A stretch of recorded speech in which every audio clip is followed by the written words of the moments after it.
Hello, this is Tejas. Welcome to my YouTube channel. Today's topic is how to plan before a wedding.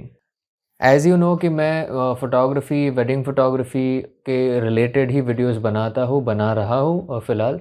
And मेरे channel पे सिर्फ wedding photography या photography कैसे करते हैं इसके अलावा आई एम ट्राइंग कि एक वेडिंग फोटोग्राफर को उसकी पर्सनालिटी, कम्युनिकेशन या फिर प्री पोस्ट वेडिंग की क्या क्या ऐसी चीज़ें होती है जो उसको अगर वो सीखे और अगर ध्यान में रखे तो it will be very beneficial for him और हर।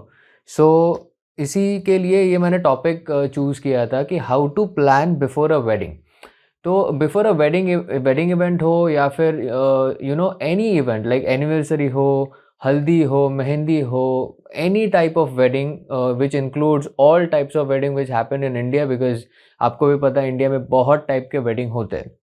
सो ये प्लानिंग इस चीज़ के लिए है कि आप एक वेडिंग के पहले थोड़ी चीज़ें होते हैं विच आर वेरी इंपॉर्टेंट। जैसे कि पहला टॉपिक है स्केड्यूल प्लानिंग। तो स्केड्यूल प्लानिंग में मोस्टली दो चीज़ें मायने रखती है। एक होता है टाइम, वक्त, जिसे हम कहते हैं लाइक इवेंट का टाइमिंग। वेडिंग हो या फिर कोई भी इवेंट हो, एक स्पेसिफिक टाइम होता है, टाइमिंग होता है जिस पे वो इवेंट स्टार्ट होने वाला होता है। एक कॉल इन टाइम हम लोग कहते हैं उसे।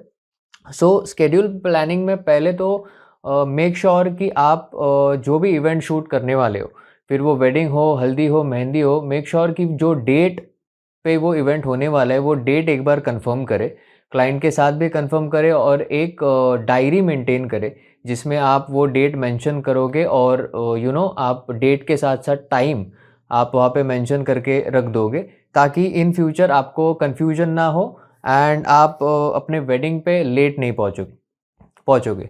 सेकेंडली, डेट एंड टाइम के साथ साथ इम्पॉर्टेंट होता है location, because as you know कि ये वीडियो मैं सिर्फ सिटीज़ वाले फोटोग्राफर्स के लिए नहीं लेकिन ऐसे भी फोटोग्राफर्स के लिए बना रहा हूँ जो ट्रैवल करते हैं बहुत जगहों पे, फिर वो आउट ऑफ द सिटी हो, आउट ऑफ द स्टेट हो या फिर आउट ऑफ द कंट्री हो, एनीथिंग। तो लोकेशन बहुत मैटर करता है। नॉर्मली अगर आप कोई किसी सिटी में हो तो मोस्टली ट्रैफिक आपका बहुत सारा टाइम कंज्यूम कर लेता है। तो मेक श्योर कि अगर आप एक लोकेशन पे हो और आपका इवेंट एक लोकेशन पे होने वाला है तो मेक श्योर कि आप वो टाइम भी कैलकुलेट करो, क्योंकि अगर आपका इवेंट फॉर एन एग्जांपल 10 बजे स्टार्ट होने वाला है तो उससे पहले आपको ट्रैवलिंग टाइम कितना लगेगा, इफ़ वो टाइम पे ट्रैफिक होगा तो आपका ट्रैफिक टाइम कितना कंज्यूम करेगा, वो भी आपको you have to count that too. अगर आप ये दोनों चीज़ें काउंट करोगे तो आई फील कि आप इवेंट या वेडिंग पे कभी लेट नहीं पहुंचोगे and that is a good thing if you are a wedding photographer. आपको पंक्चुअल रहना बहुत नेसेसरी होता है। तो this were the two things which are included in the schedule planning.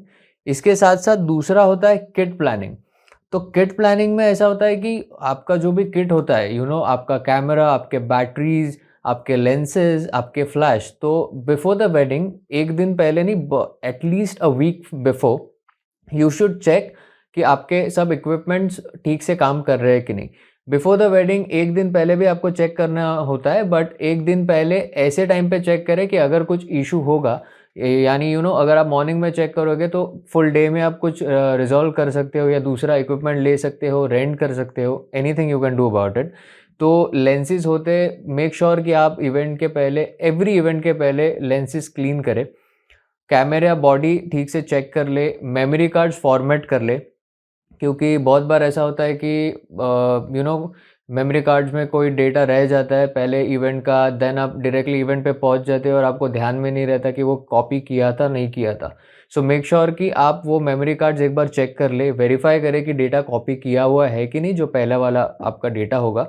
And secondly, वो आफ्टर यू मेक श्योर कि आपका data copy किया हुआ है, उसके बाद ही वो फॉर्मेट करे, कार्ड एम्प्टी रखे। किसी भी नए इवेंट को शूट करने से पहले make sure that your memory cards are empty. Extra card ज़रूर कैरी करिए, बिकॉज कभी कभी मेमोरी कार्ड्स कभी कभी ख़राब हो जाते हैं, काम नहीं करते, रीड एंड राइट का प्रॉब्लम हो जाता है बहुत सारे मेमोरी कार्ड्स में। तो एक एक्स्ट्रा कार्ड ज़रूर कैरी करें।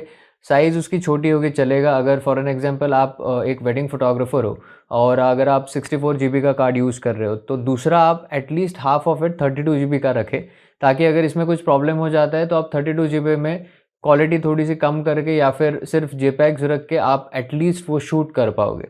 तो ये था मेमोरी कार्ड का।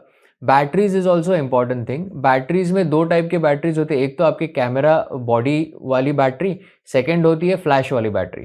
तो फ्लैश की जो बैटरी होती है उसमें हमेशा 2 एक्स्ट्रा पेयर्स कैरी करें, सस्ती होती है, इसके लिए इट इज़ पॉसिबल। तो फ्लैश के बैटरीज हमेशा चार्ज रखें। Make sure you have at least 3 pairs of flash batteries, क्योंकि आपको 2 पेयर तो लगने ही वाले हैं। एक एक्स्ट्रा पेयर अगर इन केस कोई बैटरी ख़राब हो जाती है या फिर दोनों आप सेट यूज़ कर लेते हो, तो एंड में आप दिन भर में चार्ज कर नहीं पाओगे। मोस्टली इवेंट्स में बहुत बहुत भागा दौड़ी होती है। You have to run, you have to shoot, you have to make sure कि you are not missing any moment. तो इसके लिए आप कभी कभी चार्ज नहीं कर पाओगे। तो 3 pair of batteries will be more than sufficient. मैं ये एक कंप्लीट दिन के शूट की बात कर रहा हूँ, जो कि अराउंड 14 to 16 आवर्स का नॉर्मली होता है for a full day wedding. और उसी के साथ कैमरा बैटरी आप अगर 2 होंगे इट्स वेरी गुड। अगर आपके पास दूसरी बैटरी लेने के लिए पैसे कम है, बजट नहीं है, तो एटलीस्ट एक फर्स्ट कॉपी बैटरी ले, जैसे कि डिजिटेक की आती है या फिर और बहुत सारी ऐसी कंपनीज़ है जिनके अच्छी बैटरीज आती है, नो डाउट, लेकिन वो ओरिजिनल नहीं होती, थोड़ी सी सस्ती भी होती है, हाफ द प्राइस में आपको मिल जाएंगी। सो मेक श्योर कि वो भी आपके पास एक एक्स्ट्रा पेयर हो, क्योंकि मैंने ये खुद एक्सपीरियंस किया है कि वेडिंग में कैमरा की बैटरी बंद हो चुकी या फिर कभी कभी बैकअप नहीं दे रही थी। इसके लिए इमरजेंसी तभी हम लोगों को भागना पड़ा। होपफुली तभी असिस्टेंट थे, एक्स्ट्रा लोग थे, इसके लिए भाग के हम लोग एक्स्ट्रा बैटरी लेके आए। बट अगर आप अकेले हो, you are a solo photographer, तो आप ये कर नहीं पाओगे, you can not miss out the event. तो मेक श्योर कि आपके पास 2 बैटरीज हो, इट विल हेल्प यू, और होपफुली कुछ प्रॉब्लम नहीं होगा अगर आप बैकअप कैरी करेंगे तो थर्ड और एक पॉइंट है which you should check a day before the wedding, वो होता है रेफरेंसेस। अगर आप एक जो भी वेडिंग का टाइप आपका होगा, it may be Hindu, Christian, anything, Muslim wedding, anything, अगर आप वेडिंग जो भी शूट करने वाले, मेक श्योर कि एक दिन पहले यू सी सम रेफरेंसेस, जैसे कि पोर्ट्रेट्स हो गए या फिर कैंडिड्स के लिए कुछ आइडियाज़ ब्रेनस्टॉर्म करने के लिए, you can check on some good pictures of some good photographers, और inspire, it will inspire you. किसी का काम कॉपी नहीं करना है, लेकिन जितने आप ज़्यादा फ़ोटोज़ देखोगे, जितना ज़्यादा काम देखोगे, उतना ब्रेनस्टॉर्मिंग आपका होता रहेगा, and it will help you to be more creative on the wedding day itself. तो पोर्ट्रेट्स देखे, कैंडिड्स देखे, फैमिली पोर्ट्रेट्स भी ज़रूर देखें, बिकॉज उसमें बहुत सारे ग्रुप पिक्चर्स भी ऐसे होते हैं जो फैमिली पोर्ट्रेट्स हम लोग खींचते हैं, तो उसमें बहुत सारे ऐसे पोजेस होते हैं, फ़नी पोजेस होते हैं, so it will help you more. So एक रेफरेंसेस का पार्ट बहुत इंपॉर्टेंट होता है, जो बिगिनर्स मोस्टली मिस आउट करते हैं। बिगिनर्स का ऐसे होता है कि आप डायरेक्टली वेडिंग पे पहुंच जाते हो, डायरेक्टली काम करना शुरू कर देते हो, तो it should not be like that.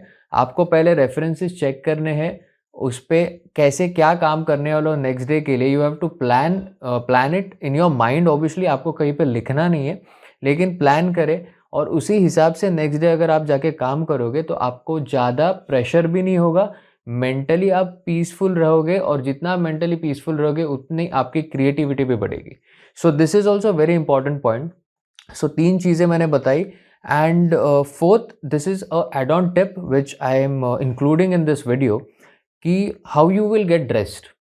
Because I know कि बहुत सारे इंस्टीट्यूट्स में या फिर जहाँ पे भी आप फोटोग्राफी सीखे हो, वहाँ पे फोटोग्राफी तो सिखाते हैं, but no one tells you how you should get dressed for a wedding. And as a beginner आपको पता नहीं होता है, तो आप कभी कभी, मैंने देखे है कि बिगिनर फॉर्मल्स पहन के आ जाते हैं, तो इट लुक्स ऑड।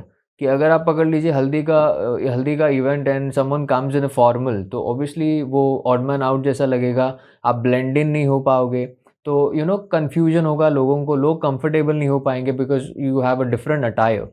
सो इसके लिए मेक श्योर कि जो इवेंट होता है उसमें ब्लेंड इन होने के लिए आपको कपड़े भी वैसे पहनने पड़ेंगे। इट डजेंट मैटर कि यू आर बहुत एक्सपेंसिव आपको कपड़े खरीदने पड़ेंगे, आप नॉर्मल कुर्ता पजामाज या फिर you can go for Nehru jackets which is also very affordable, तो वो भी आप ले सकते हो। फॉर्मल्स, अगर it's a Catholic Christian wedding, formal suit करेंगे, फॉर्मल्स के साथ साथ you can wear a tie. और you can also wear a waistcoat, वो आपको सूट करेगा एंड सेकेंडली ब्लेंड इन भी हो जाओगे। लेकिन अगर आप हिंदू वेडिंग में कुछ हिंदू वेडिंग कर रहे हो शूट, तो जितना आप कलरफुल पहनोगे उतने आप ज़्यादा ब्लेंड इन हो जाओगे। सो मेक श्योर कि आप कलरफुल कुर्ताज़ या फिर मैं एड ऑन मैं स्क्रीन पे रेफरेंस इमेजेस डाल दूंगा जिसमें आप कैसे ड्रेसेस पहन सकते हो अकॉर्डिंगली, ऐसे कॉम्बिनेशंस डाल दूंगा, प्राइस रेंज भी डाल दूंगा। प्राइजेस भी इतनी एक्सपेंसिव नहीं है, आप ऑनलाइन भी शॉप कर सकते हो। So before the wedding also plan कि नेक्स्ट डे का जो इवेंट होगा उसमें आपको कपड़े क्या पहनने हैं, एंड मेक श्योर कि आप एक एक्स्ट्रा पेयर ऑफ शर्ट या फिर एक्स्ट्रा पेयर ऑफ कुर्ता जो भी आप पहन रहे हो वो भी लेके जाए। बिकॉज क्या होता है कि बहुत बार वेडिंग्स में आप यू स्वेट अ लॉट, पसीना बहुत आ जाता है या फिर कभी कभी पानी वानी गिर जाता है या फिर कोई ऐसा एक्सीडेंट हो सकता है। तो इसके लिए हमेशा एक्स्ट्रा बैकअप हर एक चीज़ का कैरी करें। जैसे आप इक्विपमेंट्स का करने वाले हो वैसे वैसे ही आपका attire, your personality is also important. Because आपको बहुत सारे लोग देखने वाले हैं, मे बी इन फ्यूचर यहीं से आपको बहुत सारे रेफरेंसेस भी मिले। तो इसके लिए मेक श्योर कि आप जो भी ड्रेस पहनोगे, अगर आप एक फीमेल हो तो आपके लिए भी बहुत सारे ड्रेस ऑप्शंस अवेलेबल है। यू ऑल्सो मेक श्योर कि आप अच्छे से ड्रेस्ड अप होके जा रहे हो, क्योंकि आप एक वेडिंग शूट कर रहे हो। तो वेडिंग में एक फोटोग्राफर की भी रिस्पॉन्सिबिलिटी होती है कि वो भी वो वेडिंग के अकॉर्डिंगली ड्रेस्ड अप हो। This will help you, this will boost your personality, और आप भी कंफर्टेबल हो जाओगे, लोग भी आपके साथ कंफर्टेबल होंगे। So this was an add on tip कि आपको आपके ड्रेसेस और आपको कैसे ड्रेस्ड अप होना है। So thank you. If you like the video just press on the like button. अगर आपको चैनल और ये वीडियोस अच्छे लग रहे हो तो सब्सक्राइब भी करें, and if you find this information useful तो आप इस वीडियो को ज़रूर शेयर करें। And thank you for watching this video.